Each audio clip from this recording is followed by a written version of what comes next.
Bismillahirrahmanirrahim. Assalamualaikum warahmatullahi wabarakatuh. Apa khabar murid-murid Ustaz?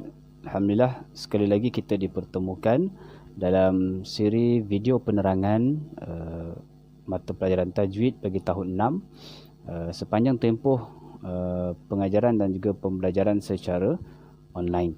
Jadi untuk video kali ini Ustaz akan terangkan bagi mata pelajaran tajwid tahun 6 dan Ustaz akan terangkan juga pelajaran yang kelima, iaitulah tajuknya rukun bacaan Al-Quran.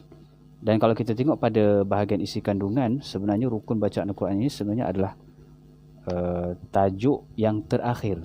Okey, tajuk besar yang terakhir. Di bawahnya akan ada tajuk-tajuk kecil.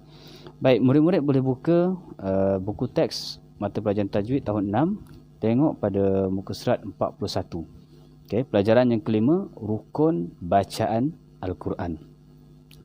Kita tengok pengertian apa yang dimaksudkan dengan rukun bacaan Al-Quran. Okey, rukun bacaan Al-Quran ialah peraturan-peraturan yang wajib dipatuhi oleh seseorang ketika membaca Al-Quran untuk menghasilkan bacaan yang betul, fasih dan juga lancar. Apa dia rukun tadi? Rukun bacaan Al-Quran ialah peraturan-peraturan yang wajib, wajib dipatuhi oleh seseorang yang sedang membaca Al-Quran. Maknanya kalau dia kata dia baca Al-Quran, rukun-rukun bacaan Al-Quran itu mestilah dipatuhi. Macam contoh kita solat. Okay, kita solat ada rukun-rukunnya. Kalau kita kata kita sedang solat, maka kita wajib mematuhi segala rukun-rukun solat. Kalau tertinggal satu rukun, maka tidak sah solat kita. Kalau kita berpuasa, apa rukun-rukun puasa? Kalau kita tertinggal satu rukun, maka puasa kita tidak sah. Jadi rukun ini adalah sesuatu yang wajib dipatuhi, peraturan yang wajib dipatuhi. Kalau rukun bacaan Al-Quran, maka peraturan bacaan Al-Quran yang wajib kita patuhi. Okey. Kita tengok poin yang kedua, masih lagi muka surat 41. Okay, bacaan Al-Quran yang tidak memenuhi rukun bacaan rukun tersebut adalah janggal, syaz dan tidak boleh diterima.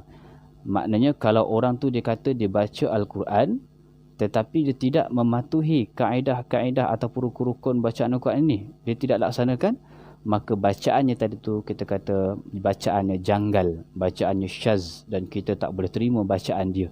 Sebab tidak sempurna rukun bacaan Al-Quran tadi, maka dia tidak dikira membaca Al-Quran. Baik. Cuba kita lihat pada muka surat yang ke-42. Di sini ada gambar rajah ataupun kita panggil peta minda. Rukun bacaan Al-Quran ada 3.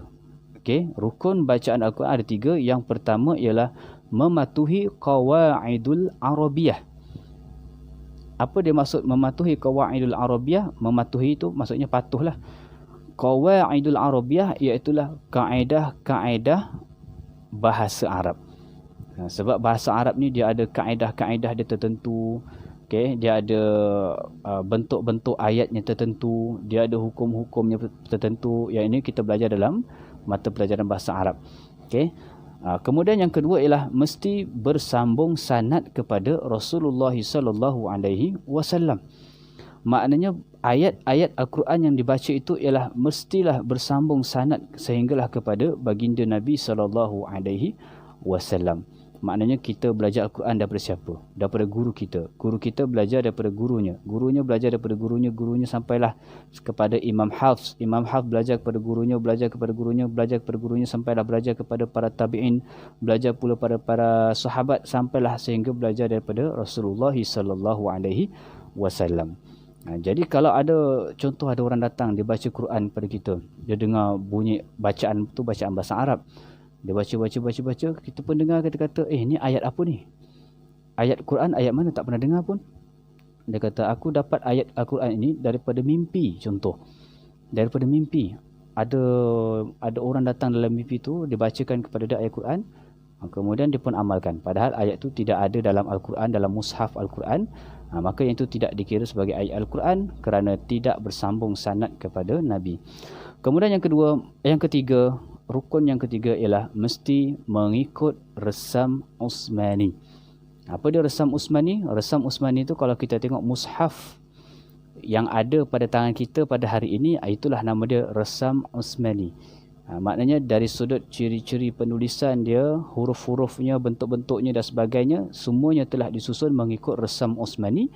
Maka kita kena baca Al-Quran mengikut kaedah-kaedah tersebut. Okay. Itu tiga rukun bacaan Al-Quran yang wajib kita patuhi ketika mana kita membaca Al-Quran. Okey. Itu adalah pengenalan untuk rukun bacaan Al-Quran. Kita tengok kepada tajuk kecil unit yang pertama, iaitulah pada muka surat 43, mematuhi qawaidul Arabiyah. Okey, baca dan fahami. Kita tengok pada poin yang pertama.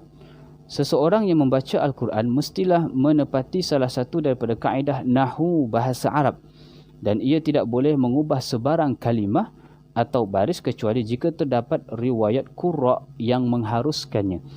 Okay. Maknanya dalam kita membaca Al-Quran dalam bahasa Arab, mestilah ada mematuhi kaedah bahasa Arab.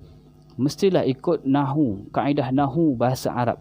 Mestilah susun atur, barisnya, huruf tambahan ke apa ke sebagainya, mestilah mematuhi kaedah-kaedah bahasa Arab.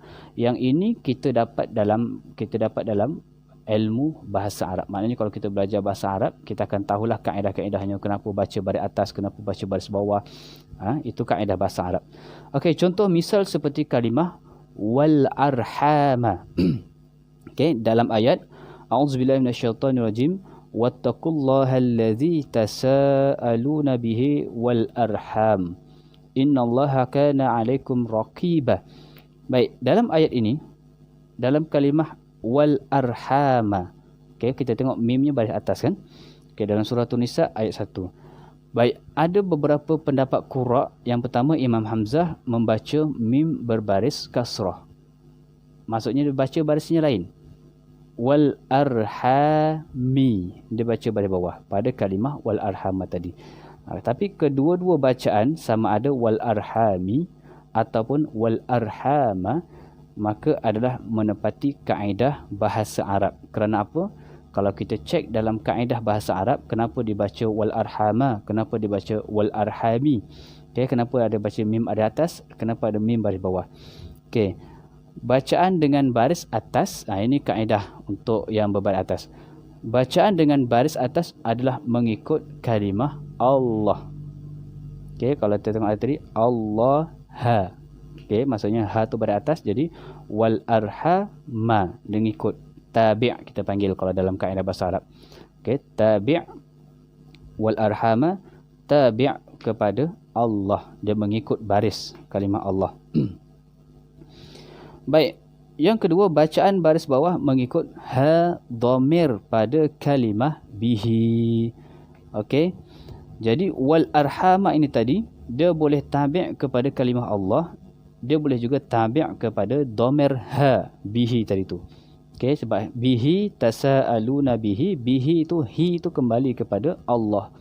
Jadi sama juga. Cuma barisnya sahaja yang berbeza. Okey, dan dua-dua kaedah ni sama, menepati kaedah qawaidul Arabiyah. Okey, tengok muka surat 44. Okey, muka surat 44 unit yang kedua, rukun bacaan Al-Quran yang kedua ialah bersambung sanad kepada Rasulullah sallallahu alaihi wasallam. Sambung sanad. Sanad tu apa dia? Okey, nanti kita akan terangkan. Baik, kita baca dan fahami. Kita mestilah mempelajari Al-Quran sehingga khatam. Dengar tu, sehingga khatam, dari seorang guru yang bertakwa dan mahir dalam bidang Al-Quran, serta bersambung sanadnya, susur galurnya, sehinggalah kepada Rasulullah sallallahu alaihi wasallam. Okey, contoh nombor 2 tu, tengok sanad bacaan Imam Hafs. Imam Hafs ini adalah imam qari kita, imam qura kita dalam riwayat bacaan Al-Quran ni. Jadi sanad itu bersambung sanad kepada Rasulullah. Jadi sanad kita pula, kita belajar daripada guru kita. Guru kita belajar daripada gurunya. Guru dia belajar daripada guru dia. Guru dia sampailah kepada ulama-ulama terdahulu. mungkin dia belajar mungkin ulama-ulama terdahulu mengajar Al-Quran. Jadi dia ajar sampailah kepada Imam Hafs. Sampailah dia belajar Al-Quran daripada Imam Hafs. Ini susul galur orang dulu belajar sampailah kepada Imam Hafs. Imam Hafs pula, okey, dia dapat ilmu bacaan Al-Quran ini daripada Imam Asim. Okey, Asim ini adalah guru dia. Okey, maksudnya Imam Asim ini ajar kepada Imam Hafs, ajarkan Al-Quran sampai khatam. Kemudian Asim ini pula dapat belajar Al-Quran daripada Abu Abdurrahman As-Sulami. Dia mengajarkan Al-Quran kepada Asim. Dan Abu Abdurrahman As-Sulami ini pula, dia belajar daripada beberapa orang guru, antaranya yang masyhur ada 4 orang. Okay, antaranya Uthman bin Affan. Okay, Uthman bin Affan ni siapa? Iaitulah para sahabat. Ali bin Abi Talib, ini pun para sahabat. Zaid bin Sabit pun sahabat, dan juga Ubay bin Ka'ab juga sahabat. Jadi Abu Abdurrahman As-Sulami dia belajar Al-Quran itu, dia dapat bacaan Al-Quran yang khatam penuh bacaan Al-Quran itu daripada keempat-empat para sahabat. Okey, keempat-empat para sahabat ini dia dapat ilmu bacaan Al-Quran itu. Ya, maknanya Abu Abdurrahman As-Sulami ini adalah para tabi'in. Sebab mula-mula daripada Nabi ajar kepada para sahabat. Selepas zaman para sahabat tu kita panggil, ataupun anak murid pada para sahabat tu kita panggil sebagai para tabi'in. Asim kita panggil tabi'ut tabi'in. Ini kita akan terangkan nanti. Baik. Dan keempat-empat orang sahabat ini tadi, dan juga ada beberapa sahabat yang lain juga, mendapat riwayat bacaan Al-Quran ini daripada Rasulullah sallallahu alaihi wasallam. Nak mudah kita nak faham tentang sanad ni. Contoh, mungkin kita pernah main permainan radio rosak, ya, permainan radio rosak. Radio rosak ni kita susun orang kan, ramai-ramai, contohlah 10 orang daripada awal nombor 1 sampailah kepada nombor 10. Okey.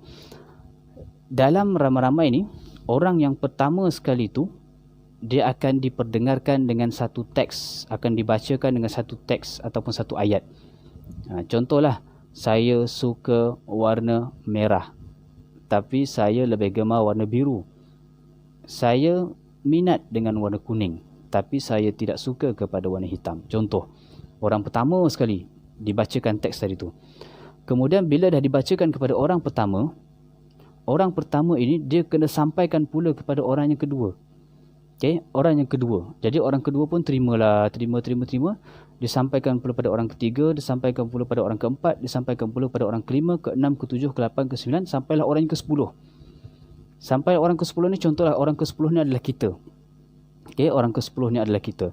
Jadi kita orang yang ke-10 ini, kita boleh kata aku dapat teks ini ataupun aku dapat ayat ini daripada orang sebelum aku, iaitu orang ke-9. Orang ke-9 dapat teks ini daripada orang ke-8. Orang ke-8 dapat daripada orang ke-7, sampailah pada orang yang pertama. Begitulah juga dengan riwayat ataupun sanad bacaan Al-Quran. Kita dapat bacaan Al-Quran yang penuh khatam daripada guru kita. Guru kita dapat daripada guru dia. Guru dia dapat daripada guru dia. Guru dia sampailah kepada Imam Hafs, sampailah kepada Imam Asim, sampailah kepada Abu Abdurrahman As-Sulami, sampailah kepada para sahabat, dan sampailah sambungnya kepada Rasulullah sallallahu alaihi wasallam. Okey, sebelum daripada Rasulullah siapa? Dia diturunkan kepada malaikat Jibril, tapi bukan ditaklifkan kepada malaikat Jibril. Allah perintahkan malaikat Jibril untuk bawa turun Al-Quran, okey, ke Baitul Izzah di langit dunia, kemudian diturunkan ke bumi secara beransur-ansur. Itu turutan penurunan Al-Quran. Okey, kita tengok pula rukun yang ketiga, iaitulah mengikut resam Uthmani.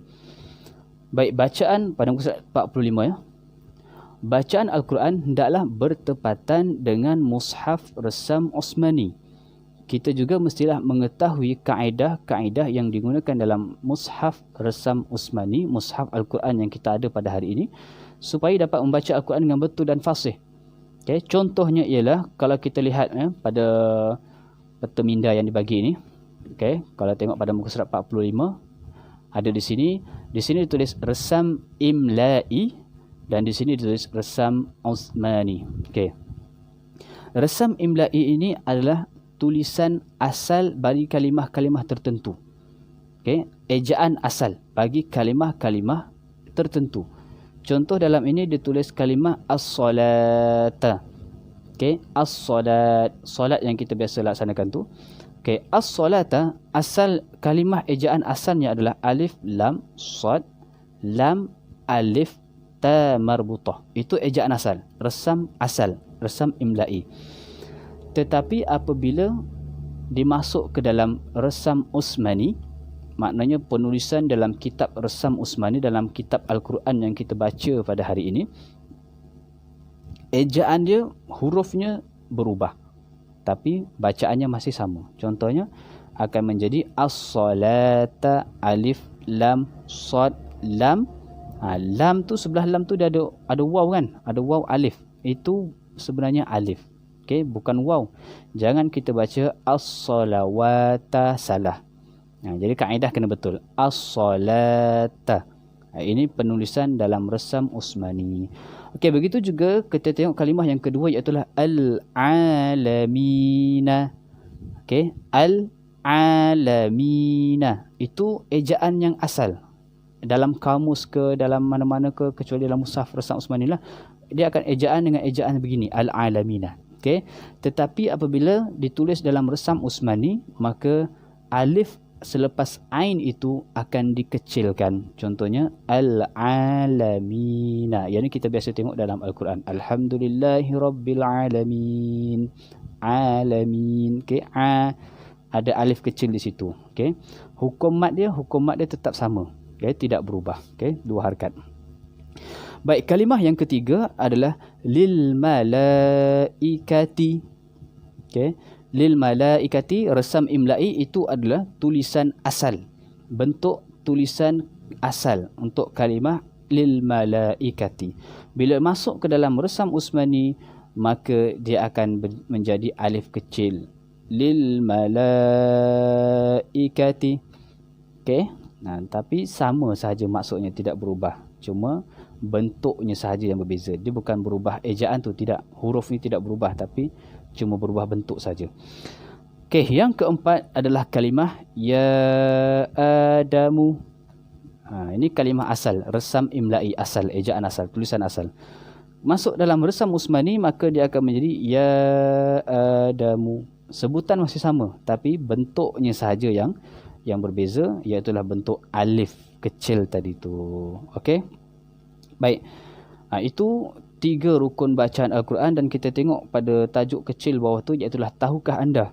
Okey, ni di antara kelebihan resam Usmani ialah, kelebihan resam Usmani apa dia? Mushaf yang kita baca pada hari ini, apa dia kelebihan dia? Yang pertama ialah diperakui oleh Rasulullah sallallahu alaihi wasallam. Yang kedua, mengikut tulisan asal Al-Quran yang ditulis oleh para sahabat. Okey, zaman Nabi mushaf Al-Quran tu tak ada. Jadi dihimpunkan pada zaman sahabat, ditulis pada zaman sahabat.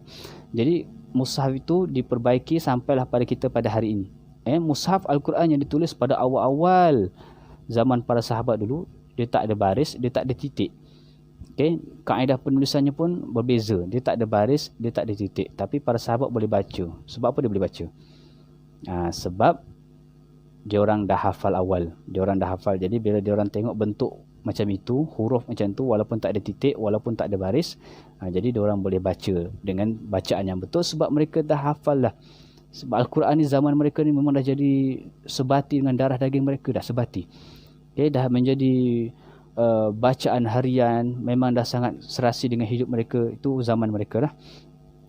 Baik, yang ketiga, disepakati oleh para sahabat, iaitulah mushaf resam Usmani yang ada pada kita pada hari ini. Dan sekarang ni Al-Quran dah macam-macam cetakan, dah ada yang berwarna-warni, ada yang dah dimudahkan, diwarnakan, ini hukum mat apa, ini hukum apa, ini hukum apa, semua dah dicantikkan dah.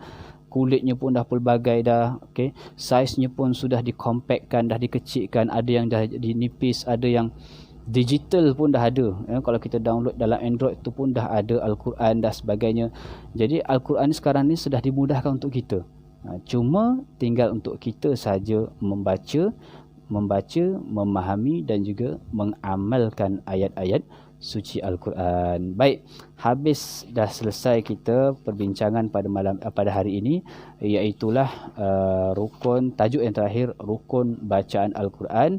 Jadi mudah-mudahan Allah Subhanahu Wa Taala memberikan kefahaman kepada kita, memberikan kekuatan ingatan kepada kita, memberikan kefahaman kepada agama, kefahaman kepada Al-Quran, dan menjadikan kita ini seorang yang sangat suka membaca Al-Quran, yang sangat suka bersahabat dengan Al-Quran dan juga berdamping dengan Al-Quran. Semoga kita beroleh hidayah dan petunjuk daripada Allah Subhanahu Wa Taala. Jadi sekadar itu saja untuk penerangan kali ini. InsyaAllah kita akan berjumpa lagi. Assalamualaikum warahmatullahi wabarakatuh.